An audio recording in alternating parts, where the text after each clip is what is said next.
Hello and welcome to another edition of Paydirt TV. I'm Paydirt editor Dominic Piper. Today I'm joined by Thor Mining Executive Chairman Mick Billing. Mick, thanks for joining us. G'day Dominic, nice to talk to you. Mick, you've been fairly busy of late. You've just raised 1.87 million in a strategic placement. Looking at the portfolio of Thor, there's plenty you could spend it on. It's really bulging with opportunity. Where do your priorities lie? Yeah, sure, Dominic. What we're going to be spending this on principally is on three projects, but one of those is going to get the lion's share of that. And that's a Ragged Range project in the Pilbara in Western Australia, where we've got some pretty exciting results in the last couple of months. We think this has got the potential to be a really big one for Thor, and we need to put some energy into it and some funding. Where does Ragged Ridge fit into that in relation to other projects in the Pilbara region? We're about 40 kilometres, I guess, to the west of Beatons Creek. Not a long way, and probably maybe 60 kilometres or thereabouts southwest of the Calidus project.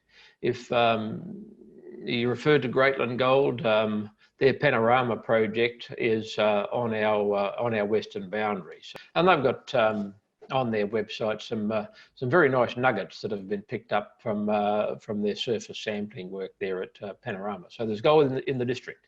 We're finding in our stream sediment sampling, as we move towards what we hope are the source rocks, lots and lots of gold. I guess the other side of the hills from Greatland's work. Obviously, Beatons Creek and a lot of the Pilbara gold discovery is an alluvial play.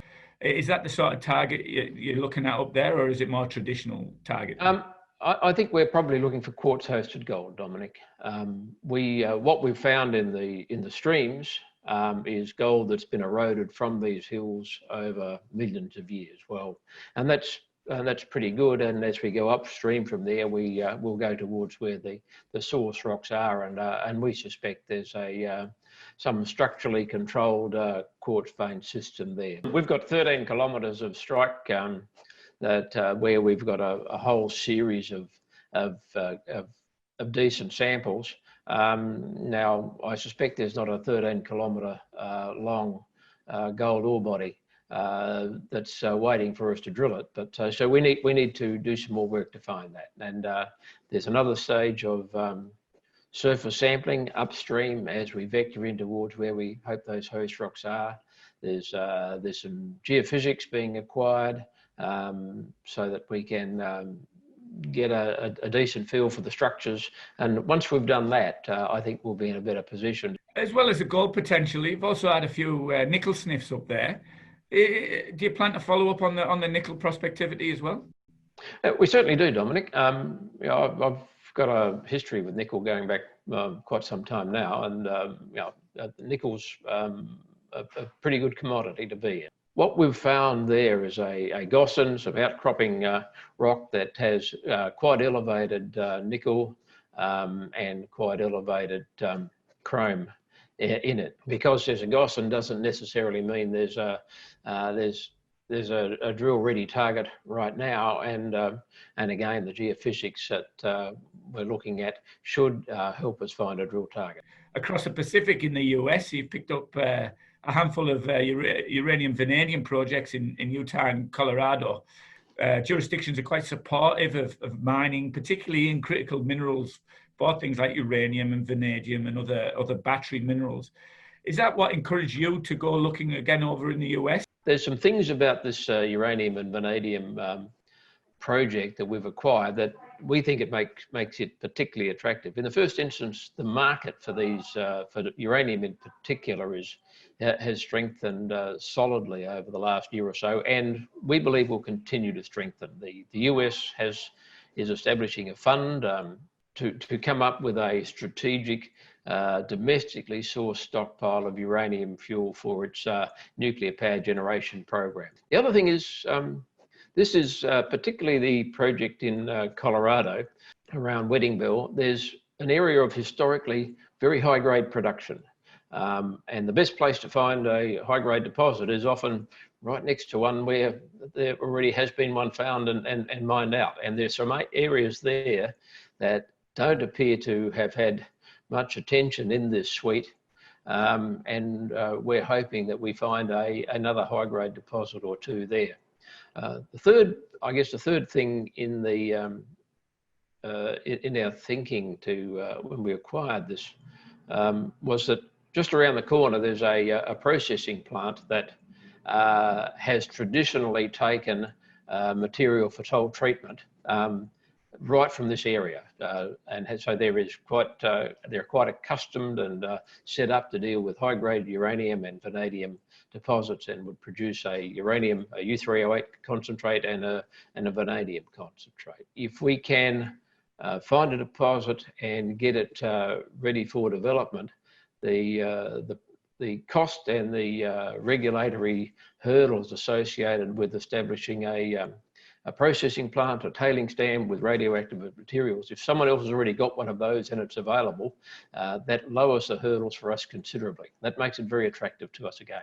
A little bit closer to home, in fact, very close to home for you, in South Australia there, you've got some quite significant historical copper projects. There's been a bit of a revival in South Australian exploration circles this year. Do you think Thor can benefit from that and take advantage of that? Oh, we hope so, Dominic. We're big believers in the copper story, and South Australia does have lots and lots of copper.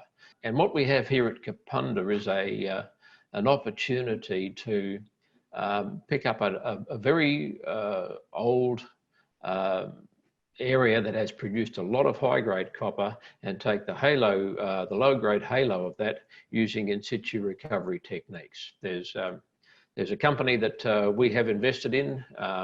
They've got a resource of 120,000 tonnes of copper. Now, along with that copper, a third of the historical holes at Kapunda were assayed for gold. Most of them had gold in them. The product that is normally used to dissolve copper in situ recovery is sulfuric acid. We're using a different product, a product developed by the CSIRO.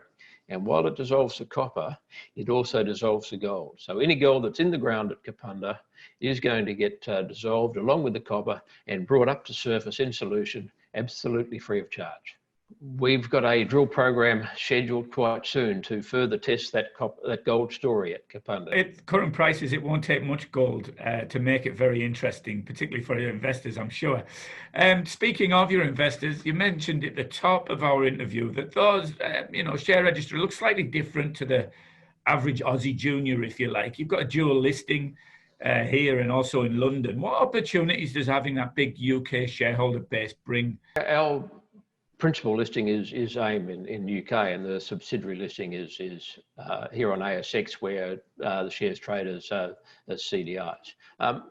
It's a much bigger bucket of money, I guess, when you want to do things. To be honest, I've raised more money and at better terms in the UK over the last half a dozen years than I have in Australia. Our major shareholder in Metal Tiger participated in this recent placement, and they've been our best supporter, I guess, for the last 4 or 5 years, and we're very, very grateful to that.